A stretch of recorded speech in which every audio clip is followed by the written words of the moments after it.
140 शब्द प्रति मिनट का यह डिक्टेशन स्टार्ट होगा 5 सेकेंड बाद।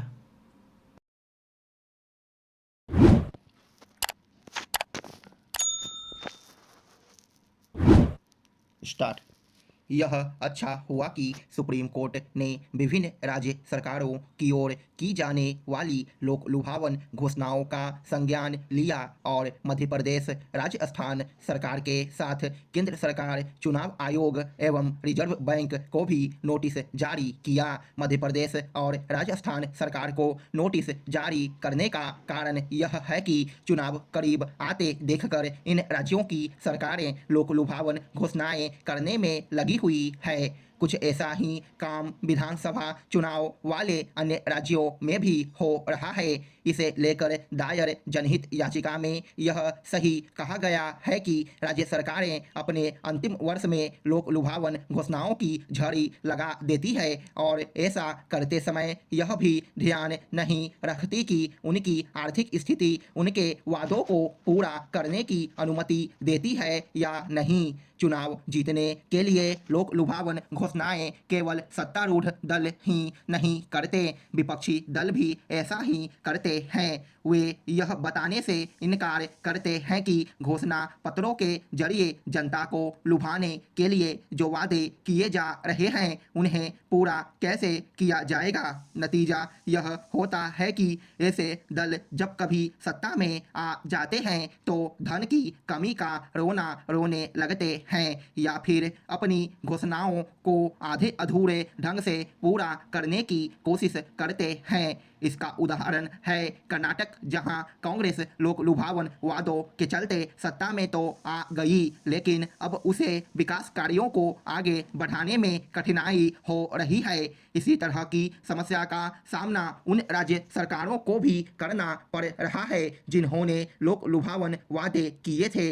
निसंदेह भारत जैसे देश में जहां करोड़ों लोगों को निर्धनता से उबारना है, वहां जन कल्याण की योजनाएं तो चलानी ही होगी, लेकिन जन कल्याण के काम करने और लेवरियां बांटने में अंतर होता है।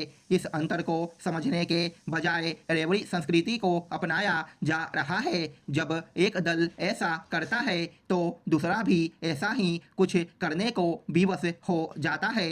अब तो आर्थिक नियमों की अनदेखी करके लोक लुभावन वादे किए जा रहे हैं। निर्धन लोगों का उत्थान तभी किया जा सकता है जब राज्य आर्थिक रूप से सक्षम बने।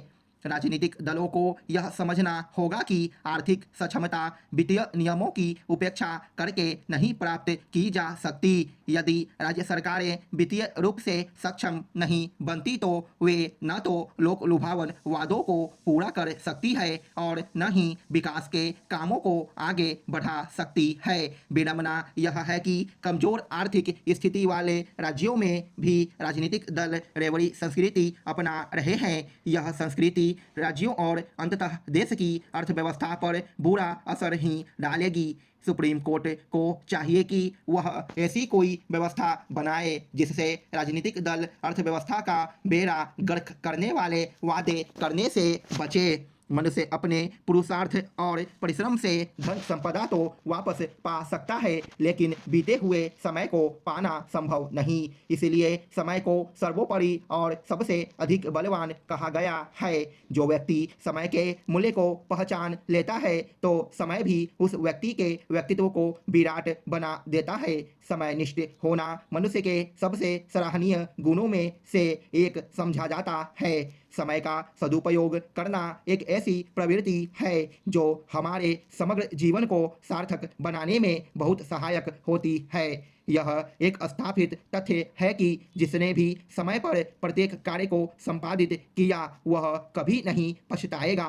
समय का मोल पहचानने वालों ने तो स्वयं समय बर्बाद करते हैं और दूसरे भी ऐसा न करें इसका यथासंभव प्रयास करते हैं। जीवन में अपेक्षित परिणाम प्राप्त न होने पर प्रायः हम समय को दोष देने लगते हैं कि समय खराब चल रहा है। वास्तव में समय तो तो अपनी ही गति से चलता है, लेकिन हम ही अपने जीवन में उसकी गति को विकृत कर अपना अहित कर लेते हैं। विख्यात विज्ञानी चार्ल्स डार्विन ने यथार्थ ही कहा था कि वही व्यक्ति अपने जीवन का 1 घंटा बर्बाद करने का दुस्साहस कर सकता है जो समय की कीमत न जानता हो। सार यही है कि जब समय के मूल्य को पहचान लिया जाता है तभी समय का सदुपयोग संभव है।